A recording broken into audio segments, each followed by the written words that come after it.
Well, when I mention a web page, it's at my site, smartestmanonearth.ca, or smartestman.ca for short. Now, how dare I say that? Well, I got the closest education to Mr. Spock on the planet. Engineering, and how to find the winningest way to go with math, gambling, theory. So that's why I took out those sites. Now, I wrote a little poem about our problem. Right here. Canada's debt national had much stability till 1974 starts exponentiality. Same in Ontario, Quebec, debts doubling over time. Did debts all start to grow in big coincidence, sublime? The Bank of Canada once loaned to provinces and Fed without the interest that causes budgets to turn red. With only taxes for depreciation and repair, so easily affordable without the banker's share. But in 1974, Pierre Trudeau cut the feed, said no more interest-free loans for infrastructure need. All governments must borrow now new funds from private banks and raise new tax to pay new interest with bankers' thanks. But worse, in 1968, Pierre Trudeau lifted cap on interest from 6% to 60%. That's the rap.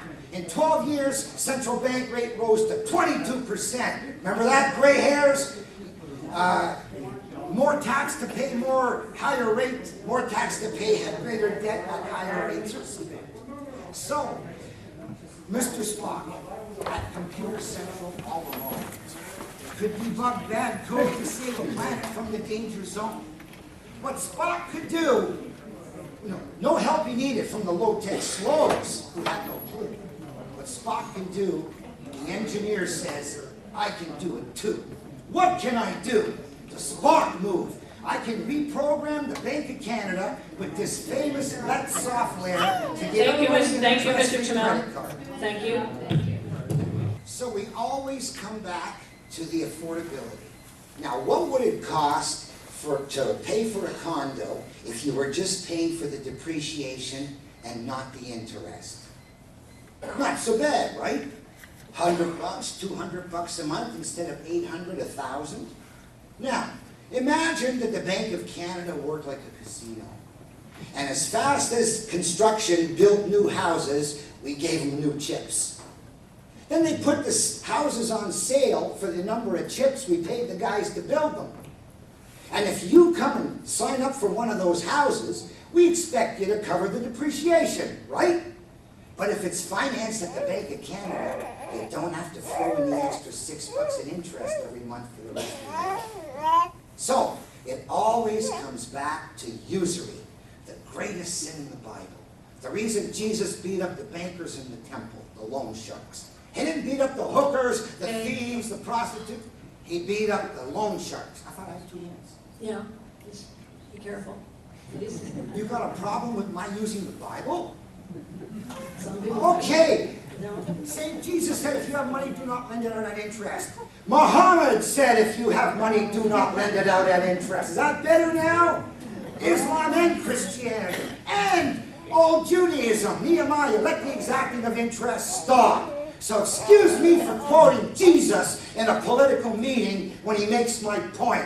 You suckers are being drained by debt service, Mr. Turmel, and that's Jesus enough, had a way of please. fixing it.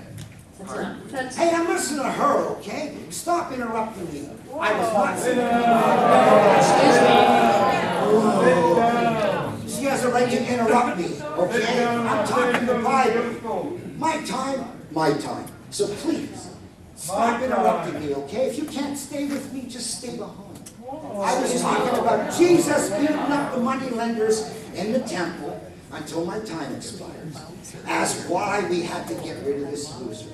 If I upset you, you're the most fluoridated city in the world. No wonder you're low IQ. I was in Hamilton. I wasn't low IQ in my Okay. youth. So, Your time is up. if you have trouble staying, Time's up, Mr. Turmel. Thank you. smartestman.ca/global warming has my 88-line poem on global warming. About 20 years ago, how many people remember hearing about the pause, the hiatus? What was that? Well, in 1998, Don't forget, before that, CO2 and temperature were both spiking. And in 1998, temperature paused, stopped going up, but CO2 kept spiking. And then in 2009, ClimateGate comes out, and we find out that Michael Mann and the boys used the trick to hide the decline, which they call the pause in rise, but it was a decline. So here is a hockey stick graph that you were fed, and notice back here, it's supposed to keep going up, but there was a pause.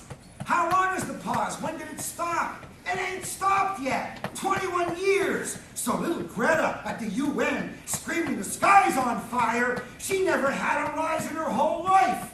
Because it's colder now than 98, and I win every argument by saying, I'll bet you 20 bucks it's colder this year than 98, and every expert runs away from a $20 bet, because that wins it. So, but this is the real graph you weren't told about. There was something called the medieval warming period, 800 years ago, when Greenland was green, and you could go grapes in Breton. And Michael Mann's statistical massage made the medieval warm period disappear and make you people think that this is dangerous. Okay? You've been lied to, you've been tricked, and all these people remain fooled by the trick to hide the decline. Okay? I'm a scientist. I object to them playing with the numbers to come up with the wrong answers. You don't understand? Fine. I do. I'll bet my money this year's colder than 98. So who's scared anymore? I'm not. Thank you. Well, I know those people who want handouts will be disappointed. I want to give you a credit card, make you buy it, and then pay it back without any interest. Affordable. Like in the old days, before Pierre shut down the interest-free loans and started our national debt growing and debts $2 trillion taxed since Pierre helped banks us fleece. Reversing algorithm gets back 60 grand apiece. So every one of us who was working in 1974, we were all taxed 60,000 bucks each for debt service because Trudeau stopped using interest-free money. How do you feel knowing 60 G's over your life was stolen from you? And you deserved it because you believe that interest fights inflation. Remember that? Raising costs will lower prices. Remember that? Hey, you're the people who believe that you saw planes doing 500 miles an hour at sea level on 911. You believe an aluminum plane cut through a steel building like a roadrunner cutter. You believe 2 plane loads of gasoline can melt 3 steel buildings. So, of course, I'm trying to tell you that you've been lied to so much and you haven't done your homework and bad times are coming. So, yes, if you get an interest-free credit card, you can afford your medication and you can afford your doctors like in the old days. Before you needed charity. Thank you. Well, I'm going back to the days of social credit. The founder was an engineer, Clifford Scott Douglas. And he said that as the lever of technology gets longer and longer, it's going to take less and less human labor to produce everything. What are we going to do? He said the wage should be replaced by a dividend on your share of the plantation's robot production. Now, if you work in a restaurant, you still get that paycheck. But you should get a dividend, not charity, not a basic income, your share, your dividend of the robot production. And therefore, I don't fear robot production as long as I get a share of the robot paychecks. Sorry about that. Now, I spent 2 years in the military, so I had my share of rifles and machine guns and bazookas. And I like living in a country where 99% of the people don't have guns except for the cops and the robbers. Right? We're pretty lucky compared to the States. But how do we solve their problem to solve ours? How can we make people want to give up their guns? Stop them from being scared. Now, down in the States, for instance, they want guns because someone's going to mug you for your iPhone or your sneakers. But what happens when every thug and drunk and addict has an interest-free credit card, so he doesn't need to bug you anymore. Right? And someday we hope he gets straight and pays it back. But with no interest, it's not like we're going to have to write off much. So, I believe that I don't mind guns being out there, but I would like to induce people to not need them around the house. And if every time some daddy's kid blows himself up, we'll be able to point at that daddy and say, hey, fluoride, aspartame, glyphosate. Thank you. Next question.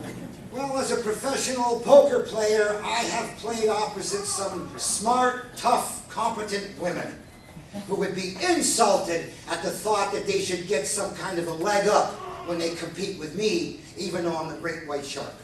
The Taj professor at the Taj Mahal in Atlantic City. I was called the professor in that movie. Anyway, the point is, I'll give women the same interest-free credit card I'll give men, and nothing else. If they can't make it on their own, they're losers. If they can, they're winners, just like my poker game. So why should I treat women differently elsewhere? Sure, criminals should be punished accordingly, and not just with a token fine. Sure. Thank you. Anybody disagree? Bob John. Well, I have nothing to hide, so I don't care. What do I care who knows about me? What do I care who has my information? What can they do with it that's going to bother me? I don't know. Why are you upset that big corporations know stuff about you? So what if they know that I got sore feet and suddenly I see more ads for arch supports? You know, I don't know, but I don't care. It's not dangerous. Now, considering that the media hypnotizes you, that's a different story. To make you believe all sorts of funny stuff. 911 stuff, raising costs, lowers prices. There's a lot of stuff you've been tricked into believing that your grandchildren are going to laugh at. But most of them are going to be sick because of the aspartame and the fluoride and the glyphosate you gave them, or let your politicians give them. So, you did it, you're responsible for the state of the next generation, and I'm only saying, boy, we can afford Thank better. you. How many people know family and friends who committed suicide because of their dire, miserable poverty? Probably everybody. The point was, your families, your kids, they're all going to be under the same yoke of oppression. And someday, they're going to ask you, when you had the chance to give me an interest-free credit card so I wouldn't have to be broke all the time. Hey, put it on the tombstone, okay? Right, dead people committing suicide out of poverty. Put it on your tombstone. Anyway, Brant1 did a video of me. It's not at their site. They didn't put it up. The others are all up, but I'm not. But I made a copy, and I posted it. So just YouTube for Brant1 and Spock Move if you want to hear what I have to say. You just heard a few snippets tonight. But Brant1 did a great interview. So good, it was too hot for them to put it up. Okay? So look for Brant1 and Spock Move, and you'll find my story. Thank you. Leslie Gorey, Independent.